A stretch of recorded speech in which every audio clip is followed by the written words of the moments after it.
Mais um dia em Jerusalém e hoje vamos juntos explorar o Monte das Oliveiras, lugar muito importante na vida de Jesus aqui na cidade.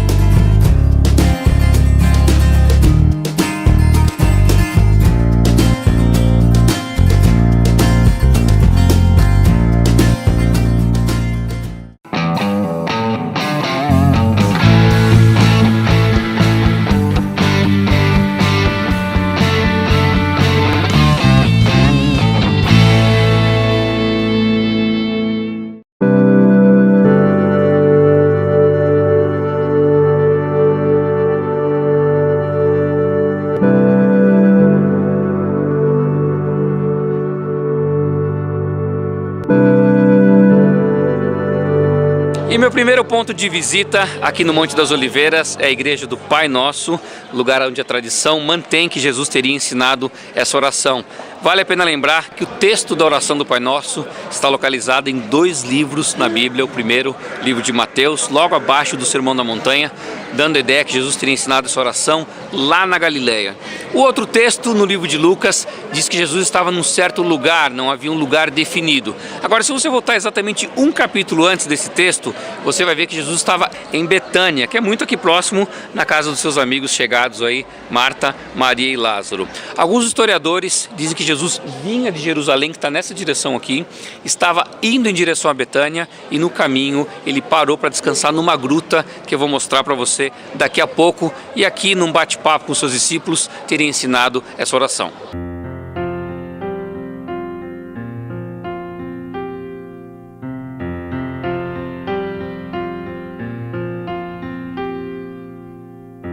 Pai nosso,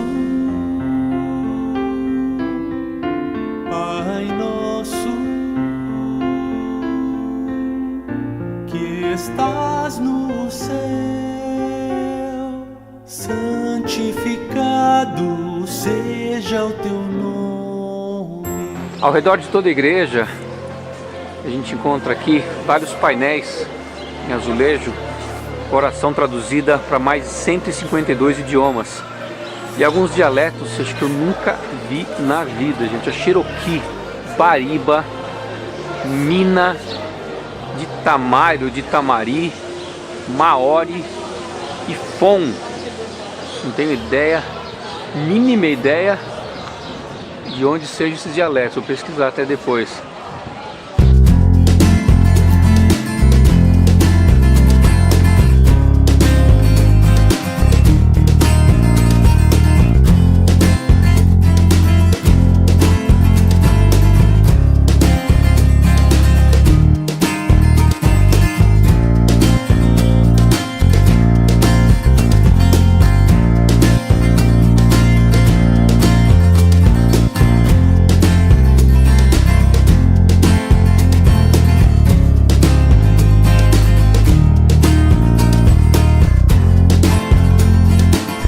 Eu convidei um amigo meu que conheço há um tempo, Salo. Salo, obrigado por ter vindo, viu? Prazer. Tudo bem? O Salo, ele é um dos melhores guias que tem aqui em Israel. Ele é um judeu messiânico, significa que é um judeu que acredita em Jesus, né? Amém. É muito interessante isso. Não são muitos, né, Salo, que tem por aqui, né?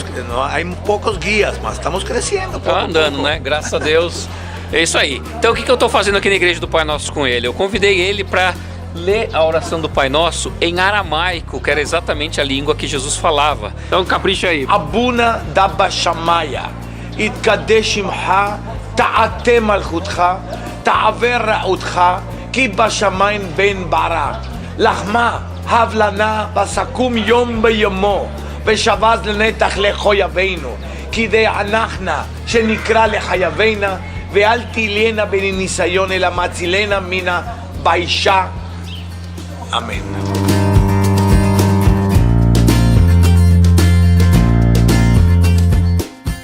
E eu vou entrar então nessa caverna, onde a tradição diz que era o lugar que Jesus veio descansar com seus discípulos, e assim eles conversaram sobre a oração do Pai Nosso.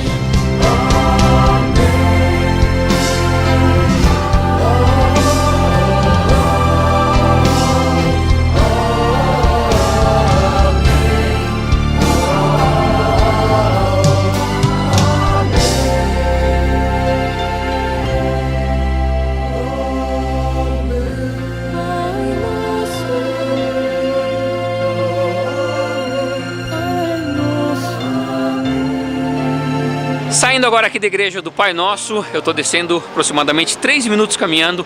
Vou chegar num lugar chamado Dominus Flevit, que em latim significa Jesus chorou. Eu ainda estou no Monte das Oliveiras, sempre gosto de relembrar. Jesus estava naquela região quando estava em Betânia ou vinha de Jericó. Toda vez que ele vinha dessa região, ele tinha que atravessar aqui por todo esse monte até entrar em Jerusalém. Muito importante a gente entender um pouco da geografia aqui do lugar. Dominus Flevit está logo ali embaixo, mas antes de chegar lá, eu quero visitar esse cemitério judaico com você e te mostrar algumas coisas aqui.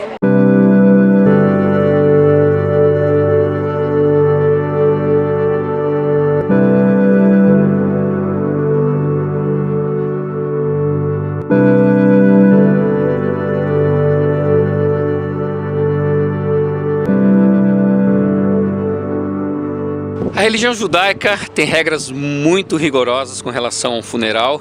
Vou deixar algumas para vocês entenderem, para a gente aprender um pouco mais sobre cultura judaica. Afinal, estou visitando um cemitério, não tem melhor lugar para a gente aprender sobre isso.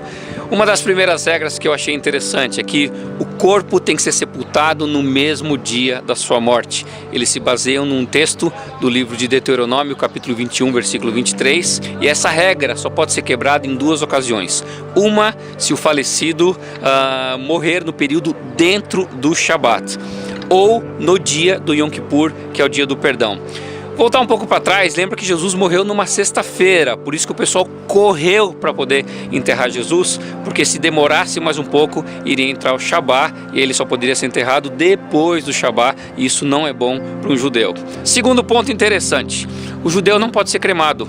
Ele acredita que o corpo está intimamente ligado com a alma e que da mesma maneira que o corpo vai se decompondo, a alma vai se libertando desse corpo. Terceiro ponto é que todo funeral e enterro judeu tem que ser exatamente igual. Todas as pessoas têm o mesmo caixão, as mesmas vestimentas, enfim, do pó eu vim, ao pó eu vou voltar. Interessante esse ponto. Agora, talvez o que você nunca tenha ouvido a respeito é por que são essas pedrinhas que tem. Olha quanta pedra a gente tem colocado nos túmulos aqui. Na religião cristã, geralmente você vai no cemitério e vê flores. Na budista, provavelmente você vê alimentos, se não me falha a memória, principalmente arroz. E na judaica, como você está vendo aqui, pedras. Existe uma cerimônia chamada Matseivá, se não me engano essa é a pronúncia correta, que depois de 30 dias do falecimento, os familiares vêm aqui e colocam algumas pedras em cima do seu túmulo em sinal de resignação da morte. E outro ponto também que é bem interessante e bem bonito é que os familiares, quando vêm visitar, eles colocam essas pedras como se fosse um memorial, uma lembrança em nome da pessoa falecida. É isso aí. Chega de visitar cemitério, vamos agora ver Dominus Flevit.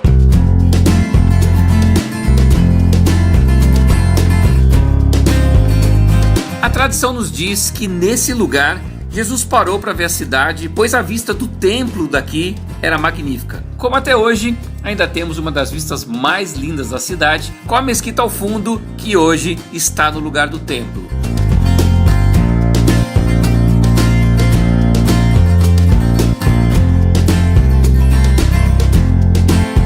Daqui também podemos ver a única porta fechada da cidade antiga, a Porta Dourada, onde, de acordo com a tradição judaica, o Messias há de passar por ela.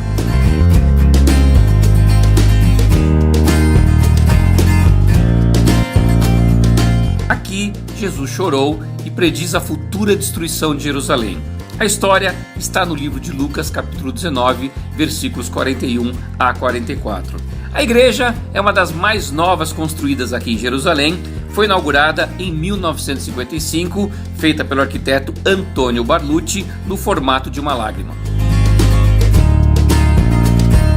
Saindo então, deixando aqui Dominus Flevit, vou caminhar cerca de uns 3 minutos também. Caminhada curta, mais uma boa rampa aqui, em direção ao Getsemane.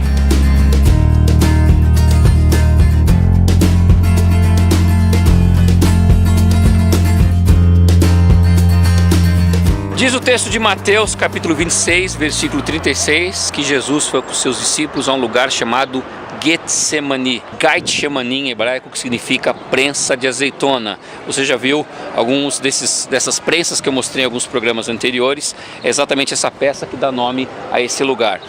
Oliveiras existem aqui há milênios, essas são centenárias, não dá para a gente precisar que elas realmente sejam da época de Jesus, mas esse lugar existe desde aquela época como Getsemani. Fato é que Jesus andou por um cenário como esse.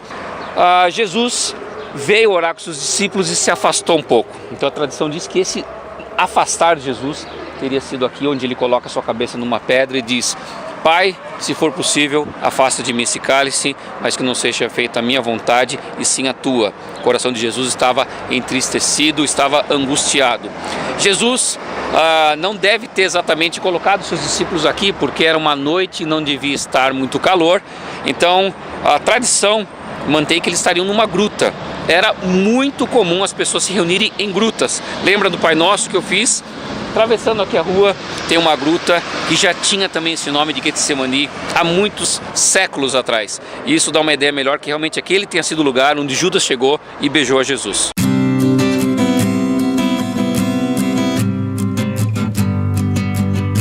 Antes de chegar na gruta, eu quero mostrar a Igreja das Nações, que fica ao lado do Jardim do Getsemani. Ela tem esse nome por ter sido financiada por vários países na sua construção, incluindo o Brasil. Dentro dela, alguns mosaicos como o beijo de Judas e no centro da igreja, o momento da agonia de Jesus quando estava orando no Getsemani. Saindo da igreja, eu só atravesso a rua e após descer alguns degraus, eu chego na gruta do Getsemani, esse sim, lugar milenar e tradicional de encontros na região.